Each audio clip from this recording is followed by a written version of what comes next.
मतलब आपके ऊपर जो आरोप लग रहे हैं, आप सीधा सीधा विधायक रिकेश सिंह जी से जोड़ रहे हैं। आप कह रहे हैं कि उनके द्वारा यह सब प्रसारित किया जा रहा है। चलते हुए विधानसभा में कोई विधायक अपने आप को सुरक्षित महसूस कर रहा है तो इससे बड़ा कोई विषय हो ही नहीं सकता विधानसभा के लिए। आज मैं इस फाइल के साथ कैमरे के सामने खड़ा हूं। आज कुछ बातें मैं आप सबके बीच रखने जा रहा हूं। उन भाजपा के विधायक को जान का खतरा होने पर क्या मुख्यमंत्री जी को उनकी सुरक्षा का इंतजाम नहीं करना चाहिए?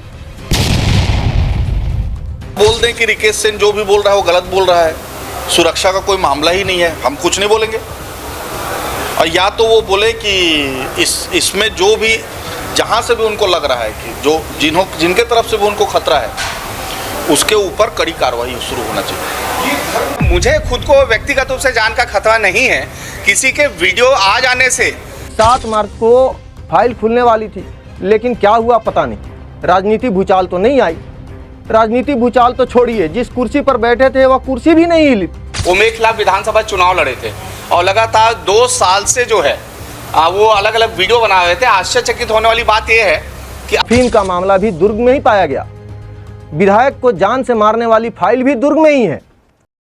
दिविजा इंटीरियो भिलाई का ट्रस्टेड इंटीरियर डिजाइनिंग और मैन्युफैक्चरिंग स्टूडियो, जहां हर डिजाइन सिर्फ बनाया नहीं जाता बल्कि महसूस किया जाता है, और इसी सोच को हकीकत में बदल रहा है दिविजा इंटीरियो।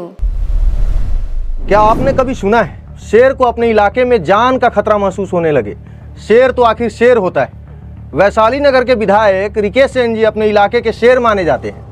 आपने कुछ साल पहले ओयो में छापा मारते हुए देखा होगा। आपने कुछ साल पहले बार भी बंद करवाते हुए देखा होगा। आपने कुछ साल पहले गार्डन में भी छापा मारते हुए देखा होगा। खैर, अब सुनने में आ रहा है उनकी जान को खतरा है। यह मजाक की बात नहीं है। बात यह है, यहाँ तक आ गई कि छत्तीसगढ़ विधानसभा में भी सवाल गूंजने लगे। नमस्कार, मैं हूँ दीपक शर्मा।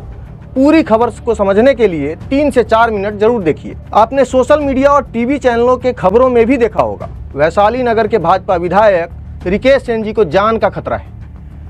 आपको बता दें, यह पूरा मामला जेपी यादव से जुड़ा हुआ है। जेपी यादव एक पूर्व पार्षद है जो कि अपने सोशल मीडिया पर एक पीला फाइल दिखाते हुए वीडियो में यह बताया भी जा रहा है विधायक रिकेश सिंह जी को जान का खतरा है, जो कि वैशाली नगर विधानसभा में बहुत ही ईमानदारी से काम कर रहे हैं। उन्हें कुछ राजनीति में बैठे बड़े लोग रेप केस में फंसाने की या फिर जान से मारने की कोशिश कर रहे हैं। वीडियो में बहुत सारी बातों को बोली गई जो आपने अभी तक सुन ली होगी। अगर आप नहीं जानते तो आपको बता दूं, जेपी यादव जो पूर्व पार्षद हैं वह पहले विधायक रिकेश सिंह के आलोचक माने जाते थे, जो कि उनके खिलाफ विधायक का चुनाव भी लड़ चुके थे।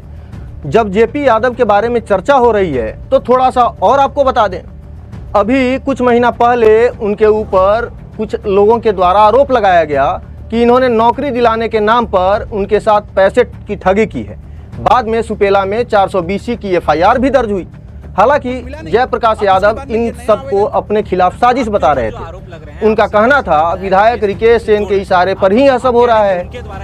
एक बात और है, सबसे पहले इस खबर को सोशल मीडिया के माध्यम से दिखाने वाली संस्थान जो विधायक जी के ही कार्यालय में है, नाम नहीं लूंगा, आप समझ रहे होंगे, जान भी रहे होंगे। लेकिन एक बात समझ में नहीं आई कि एफआईआर दर्ज हुए 1 महीना भी नहीं हुए, अचानक से उनके सुर बदल गए। जो कल तक कटु आलोचक माने जाते थे अचानक से गुणगान करने लगे। इन्होंने एक फाइल खोलने की घोषणा की, और फाइल भी ऐसी कि जिससे छत्तीसगढ़ की राजनीति में भूचाल आ जाएगा। लेकिन चौंकाने वाली बात यह है कि 7 मार्च को फाइल खुलने वाली थी, लेकिन क्या हुआ पता नहीं। राजनीति भूचाल तो नहीं आई।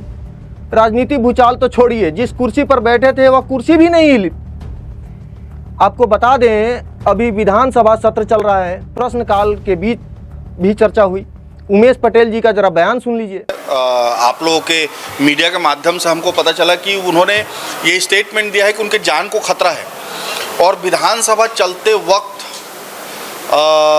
विधायक को स्पेशल पावर्स मिले रहते हैं, जिसमें उनके सुरक्षा का, उनके आने जाने का, उनको विधानसभा में उपस्थित होने का अधिकार मिला रहता है। उस अधिकार के तहत कोई भी अड़ंगा आता है उसे तत्काल हटाने का, और उसमें अगर कोई अड़ंगा डाल रहा है तो उसके ऊपर कार्रवाई करने का अधिकार विधानसभा को है। अब इस समय चलते हुए विधानसभा के बीच में रिकेश सेन का ये स्टेटमेंट कि वो असुरक्षित है। अगर कोई व्यक्ति असुरक्षित है, कोई विधायक असुरक्षित है, तो क्या वो सदन में भाग ले सकता है? और अगर सदन में भाग नहीं ले सकता तो ये विधानसभा चलाने का क्या औचित्य है? इसीलिए हमने ये व्यवस्था का प्रश्न उठाया कि कम से कम इसमें गवर्नमेंट के तरफ से एक वक्तव्य आ जाए, गृह विभाग से एक वक्तव्य आ जाए कि इसमें क्या सही है क्या गलत है। इसलिए हमने ये मांग की है और तब तक हम लोग भाग नहीं लेंगे जब तक रिकेश सेन या गवर्नमेंट के द्वारा इसमें वक्तव्य ना आ जाए।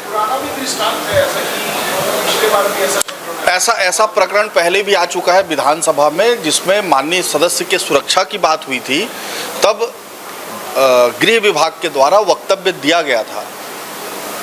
आज भी उस परंपरा को आगे बढ़ाते हुए गृह विभाग से वक्तव्य आना चाहिए। लेकिन इसमें एक और चीज देखी जा रही है, सत्ता पक्ष के ही विधायक है, सत्ता पक्ष ही नहीं चाह रहा है कि आप इस चीज में चर्चा की जो सूचना नहीं, क्या माना जाए? नहीं, या तो वो बोल दें कि रिकेश सिंह झूठ बोल रहा है, हम लोग बिल्कुल सदन को चलाएंगे। अगर रिकेश सेन झूठ बोल रहा है तो हमें कोई आपत्ति नहीं है, लेकिन अगर वो सच बोल रहा है तो बहुत बड़ा विषय है ये।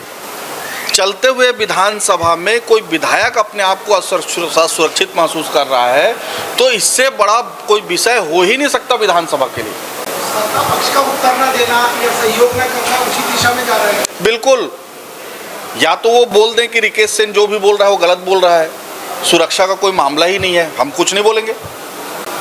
और या तो वो बोले कि इसमें जो भी जहाँ से भी उनको लग रहा है कि जो जिनके तरफ से भी उनको खतरा है उसके ऊपर कड़ी कार्रवाई शुरू होना चाहिए। अब सोचने वाली बात यह है कि वैशाली नगर के कथित नायक, जिनके एम्बुलेंस में घूमने से, लोगों को चेतावनी देने से होली के दिन एक भी मर्डर, चाकूबाजी या इस तरह की कोई भी आपराधिक घटना नहीं हुई, ऐसा विधायक जी का कहना है। वैसे विधायक जी को जान को किससे खतरा है भी, या फिर यह सब पॉलिटिकल स्टंट या तमाशा है?